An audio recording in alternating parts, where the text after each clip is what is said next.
When it comes to London's public spaces, Trafalgar Square is a relatively unusual one. It's a grand urban square with political and historical significance more aligned to a European piazza, rather than London's more typical Georgian squares. With clear routes to Buckingham Palace, Downing Street and the Houses of Parliament, Trafalgar Square is designed in a way that publicly displays its relationship to both the Crown and Britain's system of governance.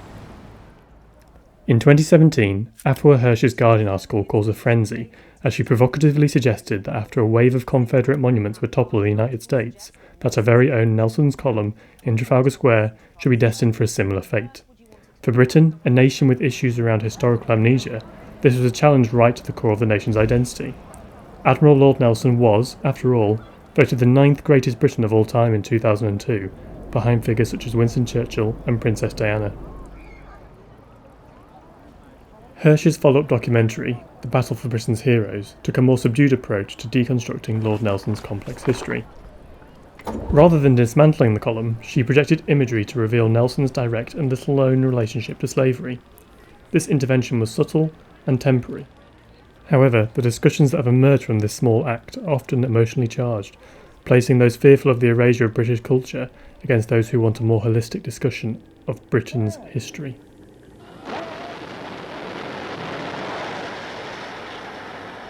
Although a culture war rages on with no clear resolution in sight, it is clear Britain needs to more seriously engage with its imperial past, a past that has clearly informed our racially hostile present. Trafalgar Square stands as an imperial set piece, celebrating an empire that is now long gone. Beyond Afua Hirsch's efforts to deconstruct and contextualise this place, in what ways can we intervene and reclaim Britain's problematic spaces? At the turn of the millennium, Norman Foster, arguably Britain's most famous contemporary architect, led plans to redevelop Trafalgar Square, a place that through time had become unbearably congested with traffic, greatly limiting the pedestrian experience. Although bordered by a number of important buildings, the square itself was little used and had become the feeding grounds for a band of pigeons. The redevelopment's key strategic move was to close the road along the northern edge of the square. This created a new, solely pedestrianised zone and directly linked the National Gallery to the square through a grand set of stairs. Foster's intervention was in keeping with the original design, with few visual clues to any contemporary interference. Spatially, the redesign by Foster and Partners is certainly successful. However, the cultural significance of the square was neglected, and an opportunity to address the nation's complex history was spectacularly missed. Directly connecting the National Gallery with Trafalgar Square further enhanced the space as one at the heart of British identity. Whilst the National Gallery has made tentative steps towards becoming a diverse representation of Britain, Trafalgar Square has not begun to go through the same process, and leaves behind a number of unopposed imperial statues. At best, this was unintentional, but it does make you wonder, why do we as a nation tend towards evading the difficult parts of our history?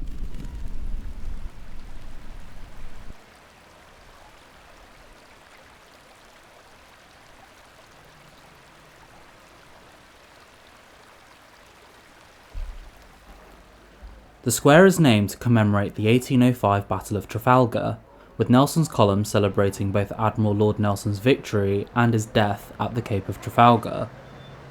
At the time, France was Europe's dominant imperial power, and as part of Napoleon's plans to invade England, French and Spanish fleets combined to control the English Channel. Under threat and outnumbered, Nelson employed unorthodox naval tactics to counter this threat, overcoming the Franco-Spanish fleet.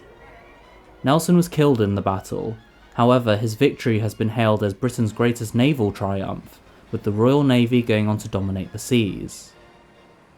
The Battle of Trafalgar was a significant step in Britain becoming the world's largest imperial power. Beyond his military victories, Lord Nelson was entwined within the transatlantic slave trade, both as an admiral in the Royal Navy and through his marriage into a slave-owning family, with his wedding taking place on a slave plantation. Embedded in the slave-owning community, Nelson is even on record as opposing Britain's abolitionist movement. Standing over 50 metres tall, Nelson's Column was finished in 1843 and to this day is topped by a statue of Lord Nelson lifted above its surroundings. Its position and height make Nelson's Column an undoubtedly significant public object, but like most statues, it is a blunt instrument that is uncritically celebratory, and with a symbolic meaning reaching far beyond the man, or his victory at Trafalgar. Hersch's intervention was a subtle move to deconstruct his legacy, but are there other strategies we can employ to intervene in Britain's problematic spaces? A useful reference sits within the shadows of Nelson's column, the Fourth Plinth. The Fourth Plinth was originally intended to hold an equestrian statue of King William IV. However, due to insufficient funds, the statue was never built and the plinth stood empty for over 150 years. In 1998, the Royal Society for the Encouragement of Arts, Manufactures and Commerce commissioned 3 sculptures to occupy the plinth for the first time. This led to the Mayor of London's Fourth Plinth Commission, inviting proposals from artists for the plinth since 2005. Most installations have been publicly engaging artworks that provide light relief in a serious space, while some of the works have subtly engaged with the themes of power, race and culture. Notable in this regard is Yinka Shonobare's 2010 work titled Nelson Ship in a Bottle, which proved to be largely popular with the public. He was the first black British artist to be commissioned for the Fourth Plinth, using his intervention to subtly raise questions around Nelson's imperial history. By placing West African wax prints on the sails of the ship, viewers are asked to closely examine this sealed, recontextualized imperial object. However, its acceptance into a usually hostile British public makes you wonder if Shonobare's message was too subtle, a message in a bottle that perhaps didn't quite land on Britain's shores. With the Fourth Plinth's generally playful history, perhaps Nelson's Ship in a Bottle was perceived more as a colourful decorative work rather than an explicit imperial critique. There have been suggestions to use the plinth for a statue of Queen Elizabeth II, but this would only complete the square and entrench it as an imperial set piece. The Fourth Plinth Commission is one of the few redeeming features of the square, meaning that without it, Trafalgar Square would become an unchallenged space reserved for Britain's imperial legacy. The Fourth Plinth provides a much-needed antidote to the seriousness of Trafalgar Square and offers a glimpse into how other imperial spaces could be reimagined. After the statue of slave trader Edward Colston was unceremoniously dumped in Bristol Harbour last year, questions around imperial statues and their problematic legacies in public spaces were reignited. Statues across the country were under threat, but oddly, Nelson's column was little discussed. In London, Black Lives Matter protests took place across the city, with Trafalgar Square also hosting marches. But beyond Colston's legacy, national discourse focused on Cecil Rhodes' statue in Oxford, Robert Milligan's statue near Canary Wharf, and Winston Churchill's statue in Parliament Square. How did Nelson manage to evade these conversations as protests took place underneath him? The question of what to do with imperial statues lingers on, with no real satisfying answers emerging. The subsequent statues that have temporarily occupied Colston's former plinth are almost a subtle nod to the Fourth Plinth, showing that an evolving public object is more valuable than uncritically commemorating a single figure.